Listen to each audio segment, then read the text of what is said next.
anticipate. And he's connected like 70, 80 businesses, which is going to be huge. Nice. That's awesome. And so we're going to just ship straight there. Sweet. Got a couple of you guys in chat now. What's up, JoJo? Brianna said, "Are you guys doing ASIN checks today?" Sure. Yeah, you can drop it. Yeah, we're down for whatever. Good to see you, Brianna. You need a business permit and license. Oh yeah, especially if you're gonna do wholesale. If you're just reselling, you don't technically need it, but it can depend on the state too, or especially city wise. Yeah, like Delaware, you're not gonna, or you need a business permit, I guess, but like you're not gonna need the resale certificate. Because do they even issue one? There's no point. So. No, they don't, because there's no sales tax to be collected there. Yeah, interesting. So if you live in a sales tax free state and you're doing wholesale, you just say we don't have one because there's no sales tax here. Yep. Well, yeah. If you're shipping to a sales tax free state, and it's funny because there's times where suppliers will, like, they don't realize that that's how it works, so they'll say, "Well, no, you need to have one," and it's like, "No, sir, there's literally no sales tax to be collected here." So sometimes you got to kind of spell it out for them. But yeah, you'll run into that from time to time. Yep. Yeah. We also had a good time. I don't know if Corey's been on stream since we had the free wholesale class, but I know a couple of you guys are probably on that. That was a great time. We'll probably have to do one again. So yeah, let us know if you guys were on the free wholesale class and enjoyed. Marco put one in. Sweet. Yeah, I can't copy the chat when I'm like in charge of the stream, so you guys can one of you guys can. I can pull this up here. Own the ace in there. Let me see. Okay, when I type it into Google, Amazon doesn't come up. That's not a good sign.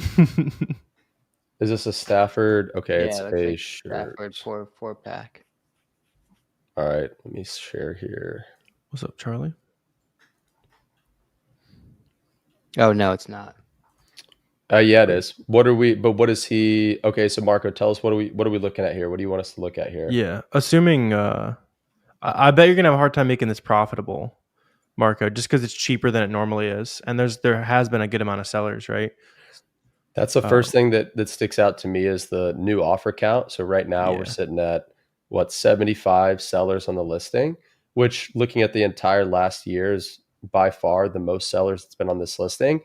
And the buy box price is starting to come down, right? It makes perfect sense. It's supply and demand. You've got the most supply, aka the most number sales rank's a little higher too. Like if you look, it's the perfect storm of prices going down.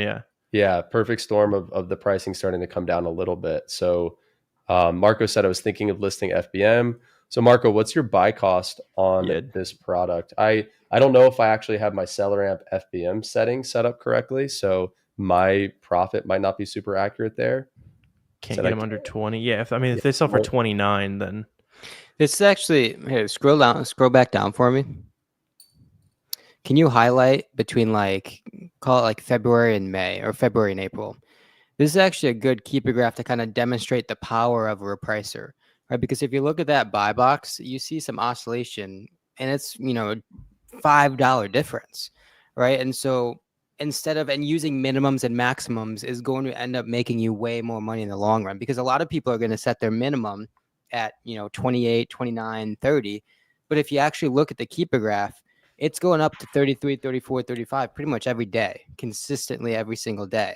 So this is one of those scenarios where if you want to be a little bit more aggressive and maybe set your minimum at like 32 or 33, well, you're going to be making more. You're going to be hanging out at the peak of the market, but also not following it all the way completely down. But you also have the reassurance that it's going to continue to oscillate time and time again, right? So as opposed to continuing to sell a product at 29, 30, 31, those sales at 33 may not seem like a big deal just for this particular product.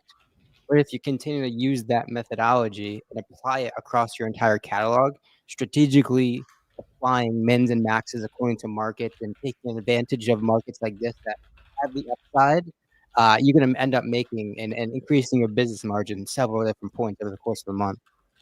And so speaking of a repricer, guys, so if we zoom in, even look at like a couple day period here. Exactly. Yep. This is a really good example of, one, why it's important to have a repricer, and two, what a repricer can actually do for you. So we're looking at, this is all pretty much the same day here, right? We're looking at March 15th. So you can see the buy box fluctuating anywhere from $29.95 up to $32.49. So you're talking about almost a $3 swing. Exactly.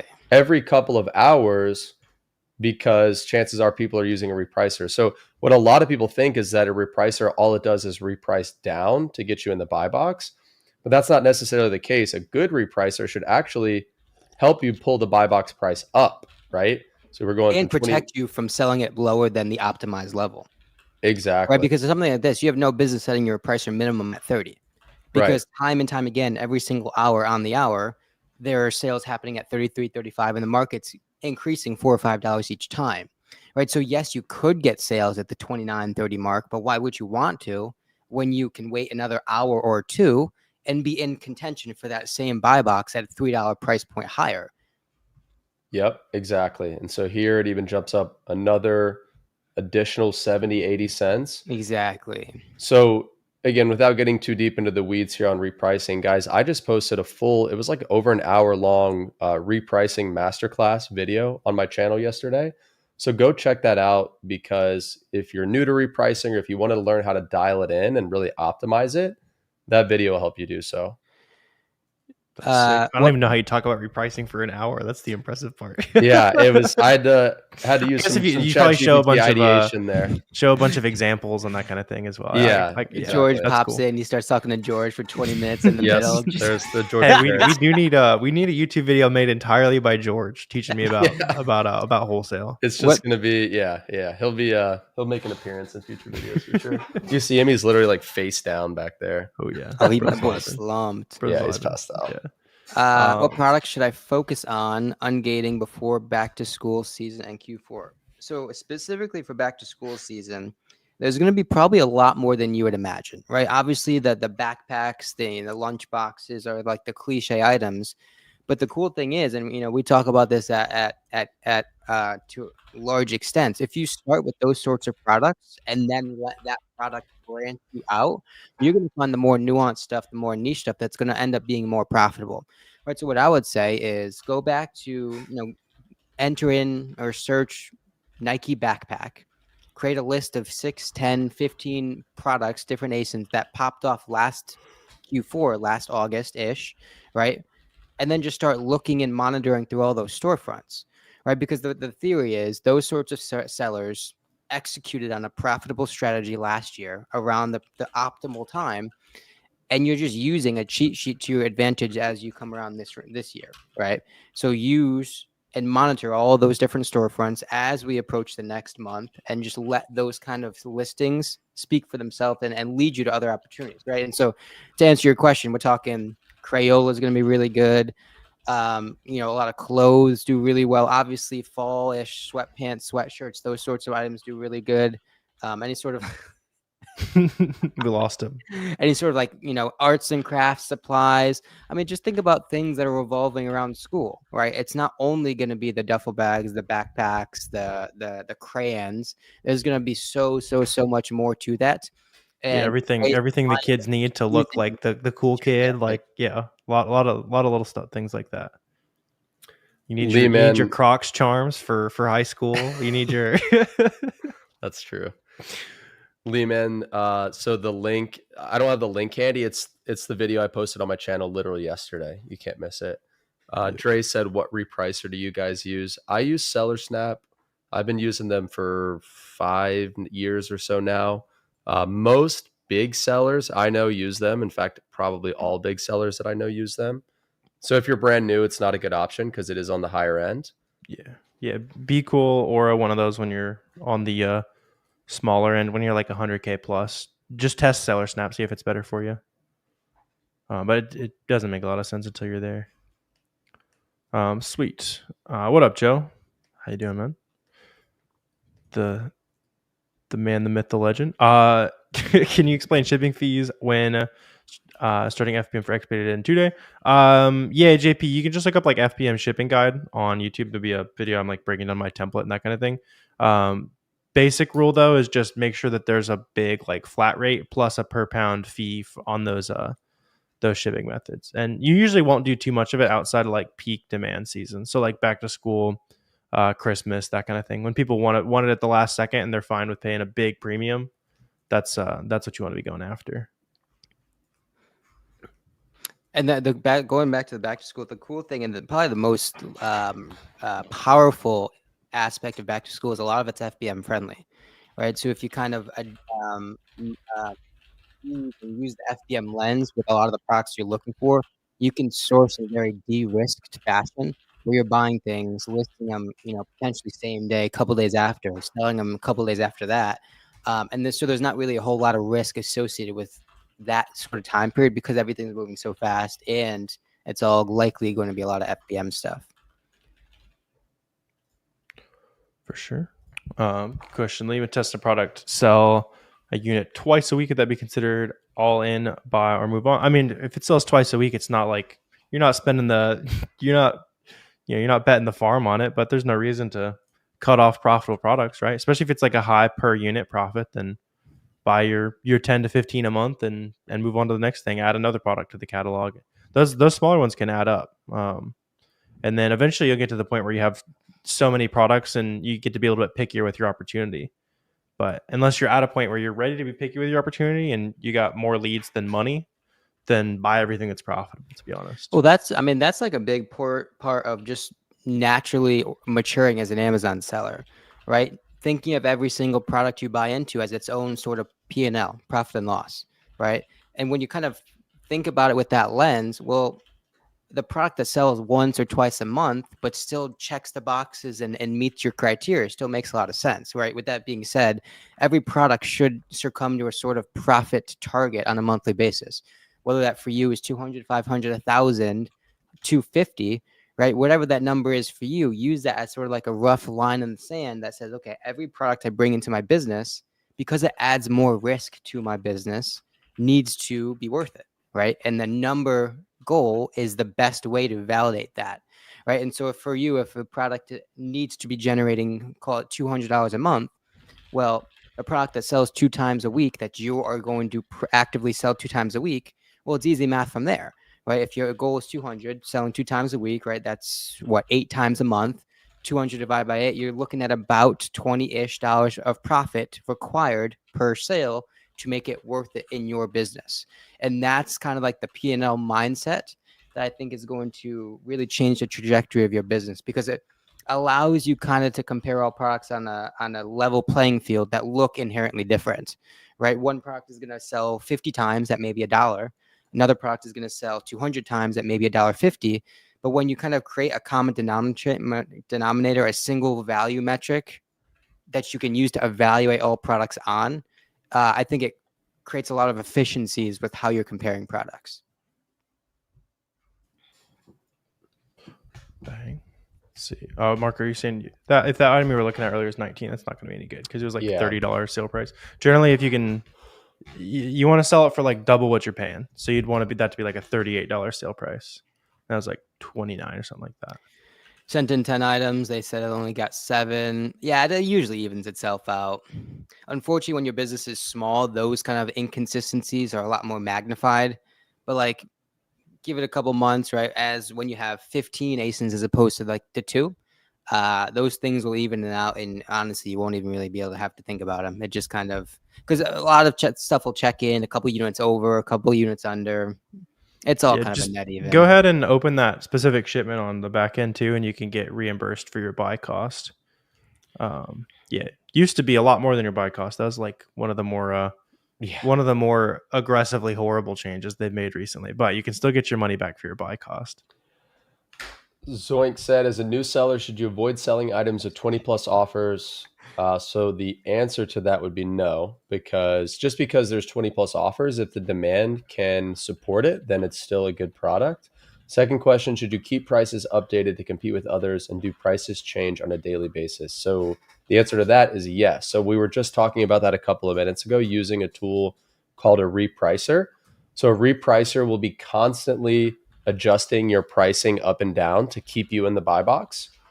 And that is pretty much a required tool if you're going to be a reseller. Now, if you're brand new and you've only got a couple of products in your storefront, then don't worry about it. But once you get, I tell people once they have 5 to 10 active products, they should look at investing in a repricer, because a good repricer should pay for itself and then some, because you're going to multiple times over, because you're going to be making more sales by using a repricer than you would if you weren't using one. For sure. Yeah, definitely not true. You can use Walmart, any legit retailer. What up, Trapper? Can you set a repricer using Boxum? You can have all your costs and that kind of stuff stored with Seller Snap and Aura. Yeah, and then I think it's on Boxum already.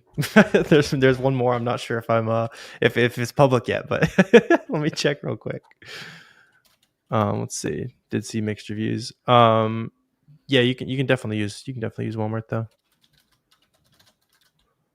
Sweet. Yeah, let us know what other questions you guys got here. Making sure we got it. There's a couple of ASINs as well if we want to pop some of those back up. Corey, if you got your Amazon tab still let's take a look at it.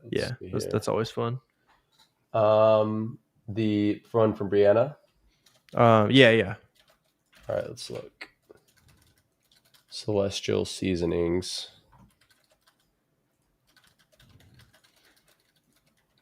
Yep.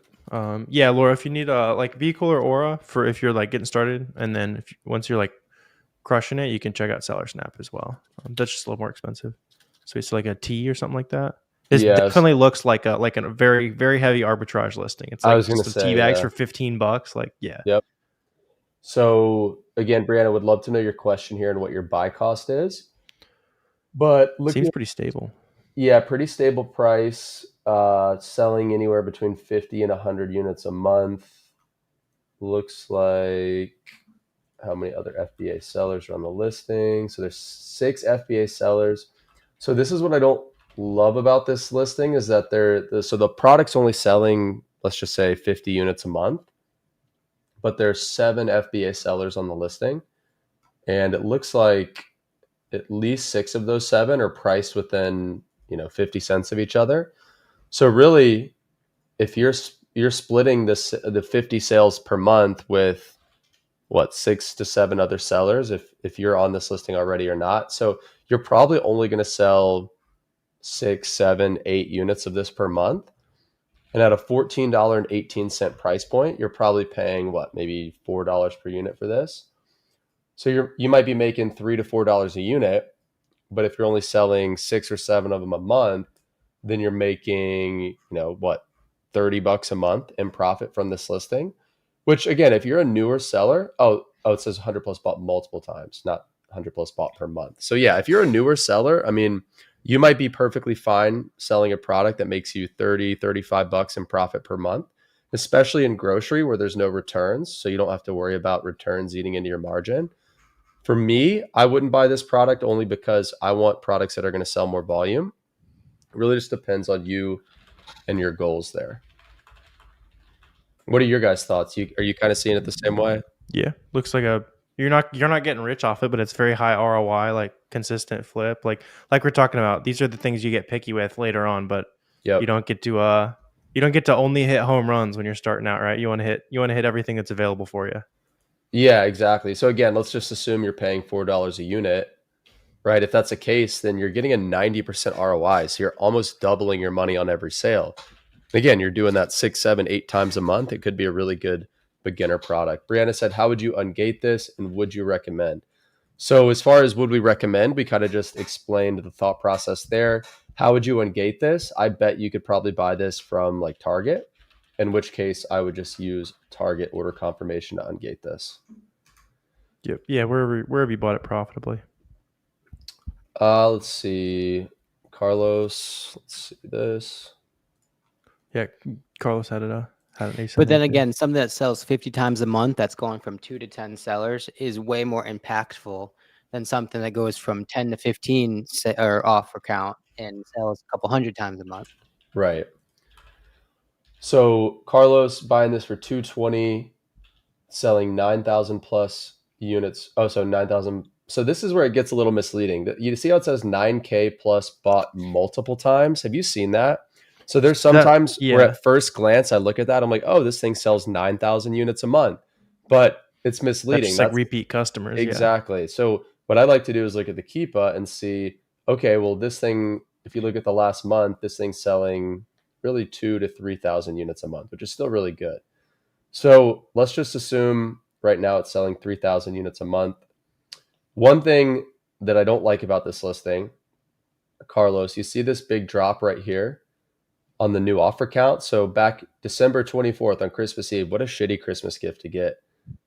Just getting booted off a listing. You went from 15 sellers on this listing, immediately dropped from 15 to 4, right? Instantly.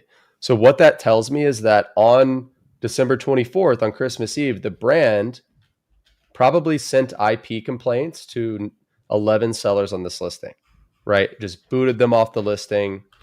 Whether that was the correct move from the brand or not doesn't matter. What this shows me is that the brand does not like resellers on this listing. Okay, so anytime I see just a vertical drop in the new offer count, that tells me that the brand kicked a bunch of people off. And I personally would not buy this product because of that, right? What's to say they're not going to do that again? And yeah, that's a classic IP complaint. Yeah, so the brand here is Red One. Let's see who the sellers are on this listing. So PF, there's really only 2 sellers in this listing. You got PF Global Shop and you got this guy One New Store. So Carlos, I would not sell this. It's very risky. There's a 90+% chance you're going to get IP'd off this listing at some point.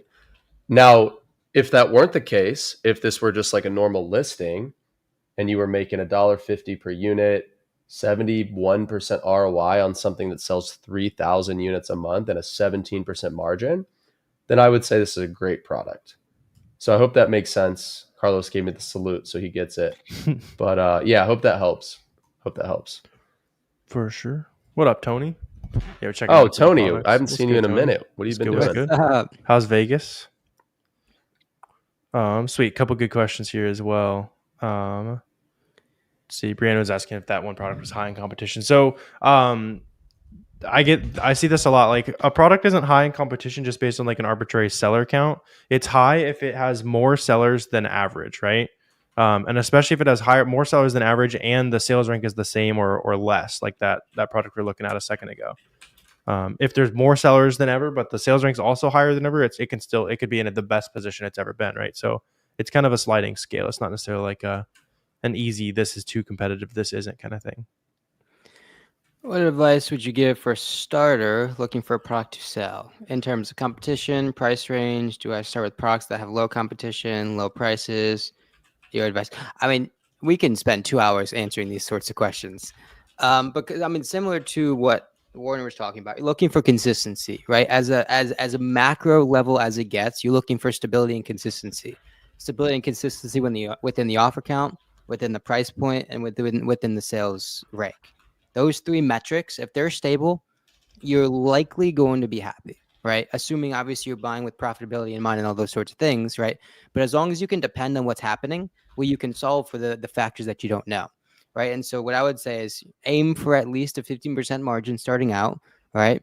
And kind of like what we were talking about before, set a very conservative profit target for every product you bring in, right? Probably $100 to start, $50 to start.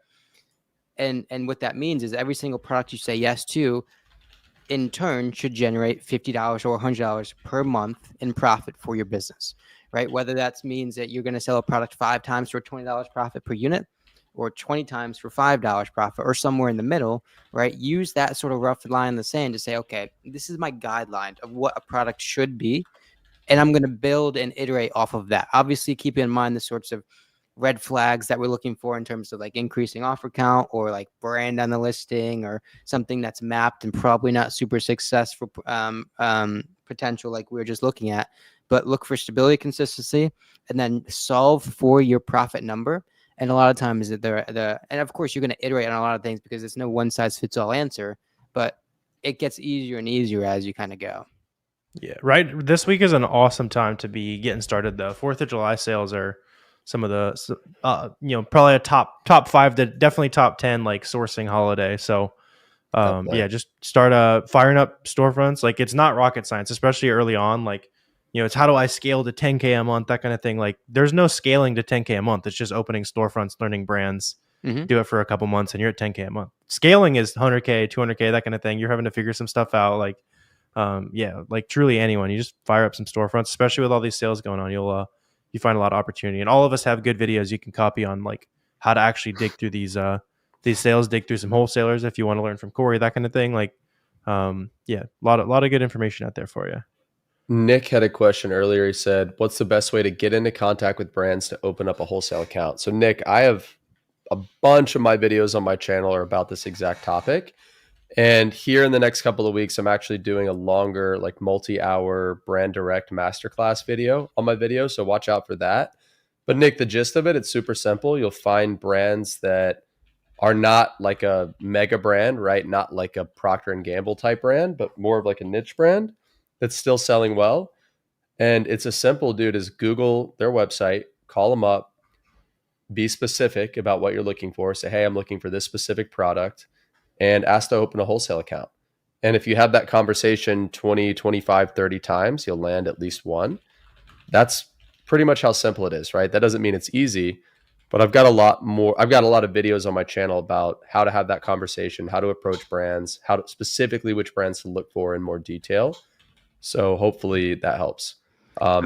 Next wave says Corey Ganim is a scammer, and he's commenting that on my channel. That's true. he's spot on there. Appreciate that. Yeah, Corey, I thought I could just call Sony. They said so on Instagram. I right. Just call Sony and they'll sell directly to me. Thought I could just call Scrub Daddy, right? Yeah. Doesn't work. I'm a scammer. Sorry. But the biggest thing that you pointed out is just be specific, right? If you call 20 brands with exactly the products you're looking for, the quantities that you're looking for, and a rough range of price point in which you're willing to pay per unit, that shows that you're serious, you're legitimate, and you're approaching from a different foot than most people that they talk to, right? That's the specificness. I'm not even of catering your approach to a very pointed and strategic fashion is going to lead to so much more success. And the other thing is, don't get too aggressive with your price point, right? A lot of newer wholesalers try and dictate quantity and price, and that's just not possible, right? It's a negotiation. It's back and forth. You typically have to pick one side or the other in terms of quantity or price, right?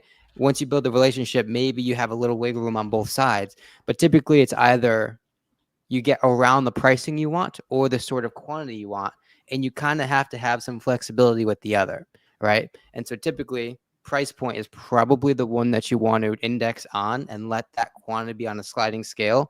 But fact of the matter is, if you go in guns blazing asking for a ridiculously low price and 10 units, you're going to turn off a lot of brands. Yeah, that's a good point.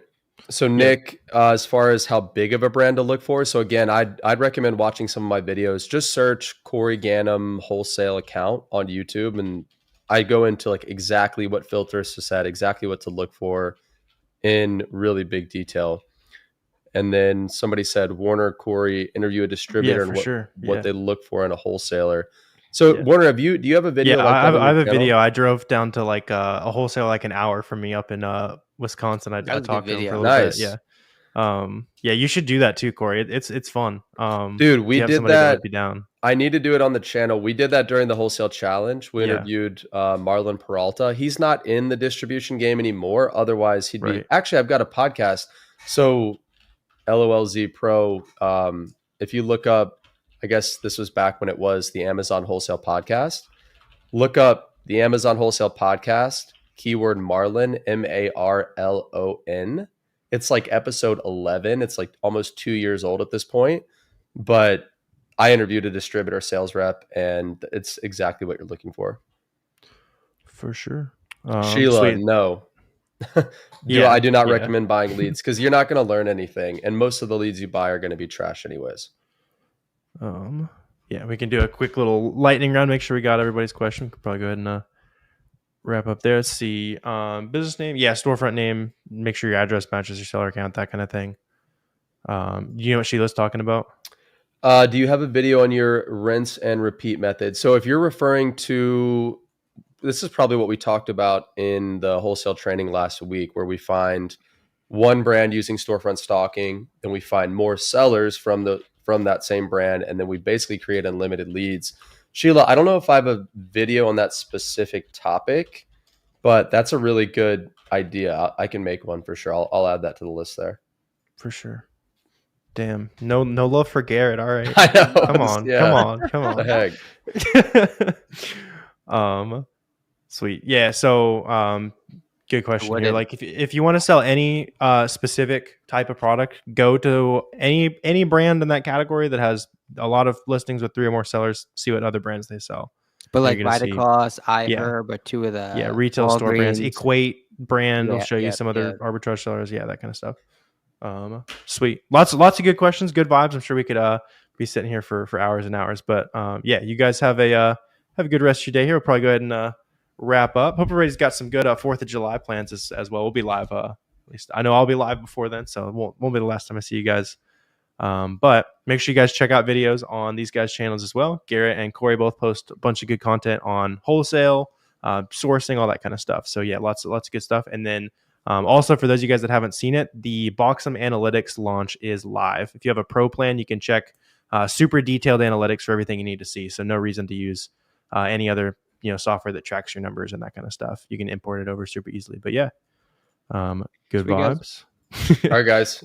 Yeah, Garrett's getting some love now. Yeah, there we go. Especially Garrett. Yeah, I don't want a backhanded compliment. Yeah. All right. See you guys. Let's crush it this week. All right, guys. See you.